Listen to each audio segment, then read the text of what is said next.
Did you know that Kennedy was he had a diary for about 4 months? Yeah, it was auctioned off. Yeah, but he was also a reporter in Europe. Yeah, interesting backstory on that. Um, he kept the diary as a young man traveling in Europe, revealing his fascination with Adolf Hitler. Well, sort of like his dad, Joe Kennedy. For those that don't know, I mean, it's known history that Joe Kennedy was a Nazi sympathizer. Kennedy, then 28, predicted, quote, Hitler will emerge from the hatred that surrounds him now as one of the most significant figures who ever lived.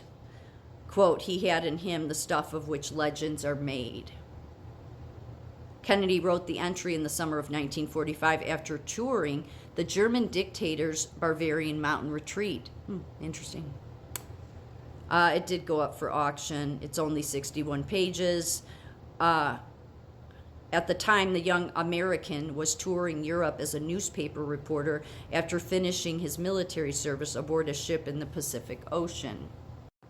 And Kennedy had an affair with her. Well, I wouldn't say it's an affair because it was in his young days, but her name is Inga Marie Arvad Peterson. She was a Danish-American journalist who was a guest of Adolf Hitler at the 1936 Summer Olympics. Yeah, and it's interesting, Hitler loved her because he said, and I don't want to quote him wrong, he said, she is the, quote, perfect example of Nordic beauty. Yes, she did many interviews with him. He was very taken with her. She was Miss Denmark at 16. So this ended up leading to suspicions of her being a Nazi spy during World War II. I think that's kind of clearly obvious. So this eventually is what led to why there were files opened on the Kennedys, okay? She was also a motion picture writer for MGM in 1945 and a Hollywood gossip columnist. And from late 1940s until her death, she was the wife of a wealthy cowboy actor and military officer, Tim McCoy. So the thing is there's too many red flags with the JFK thing. Okay, there just is. So, because here a little bit more, and this would be I think this is referring to was when Kennedy. I'm not sure. I think it's Joe Kennedy though. No, maybe not. He was an ambassador. It says here.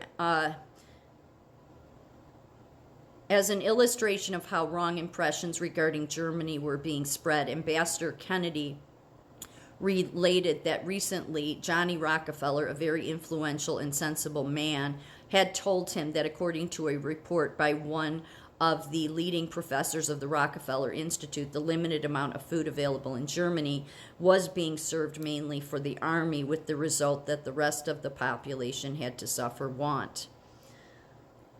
As far as he knew, the professor who made the report was a Jew. He, Kennedy, had set Rockefeller straight, emphasizing in this report that when Kennedy spoke favorably of Germany, people had confidence in his statements because he was a Catholic. Yeah, it seems like if you notice the people that tend to hate the Jews but claim they're Christians, like Candace Owens, and it's an ugliness that comes over them, they seem to run to the Catholic religion. But they never want to call out the abuse to children that the Catholic Church has been responsible for, never. But the Jews are responsible, the Jews, that you're going to see it more and more. I see it in my comment section, I see it everywhere. So it's this ugliness, like it's come over Candace Owens. Even her own father-in-law has been like, what is she talking about?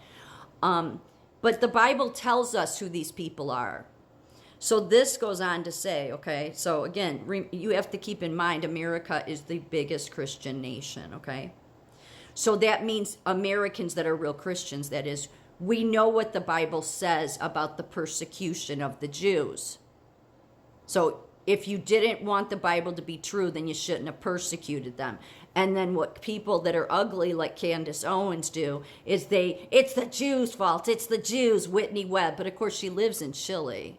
I mean, that was part of the problem with all this Nazism, too. Yeah. But you're seeing it everywhere. It's the Jews' fault. It's the Jews. Jackie O was connected to Israel. It's the Jews. It's this ugliness. And the Bible tells you what that ugliness is, what it's about. So they can hide behind Catholicism, but they show who they are. It's ugly. Like every time I see it, it's like, oh, okay, now I recognize who you are. And then what they hide behind is they like to say that you can't criticize Israel. No, I criticize Israel a lot. I do. I mean, I don't really hold back. I don't know if people notice that, but I don't really hold back. So there's many times I've even criticized the Jews themselves. But there's a limit there. And where these people go is they're twisting it. That's how wicked-minded they are. Very wicked-minded. So this goes on to talk about, his statements were people. Kennedy spoke favorably of Germany. People had confidence in his statement because he was a Catholic. This was what the German envoy added, that he repeatedly and emphatically welcomed Kennedy's intention to enlighten. Yeah, it's always a dangerous word in my opinion. Enlighten President Roosevelt about Germany. He then quoted Kennedy as stating, the president was not anti-German, but desired friendly relations with Germany. Well, I think we can separate the German people from the Nazi party. I mean, maybe, right? I mean, maybe not. I think so. But it seems that from what this is saying is that, because it goes on to say, the president was not anti-German, but desired friendly relations with Germany. However, there was no one who had come from Europe and had spoken a friendly word to him regarding present-day Germany and her government. When I remarked that I feared he was right, Kennedy added that he knew he was right. Most of them were afraid of the Jews and did not dare to say anything good about Germany. Others did not know any better because they were not informed about Germany. He added that when he brought up the question of the anti-Nazi attitude, America is anti-Nazi. I mean, so if you want to walk down the path of wickedness, then be pro-Nazi.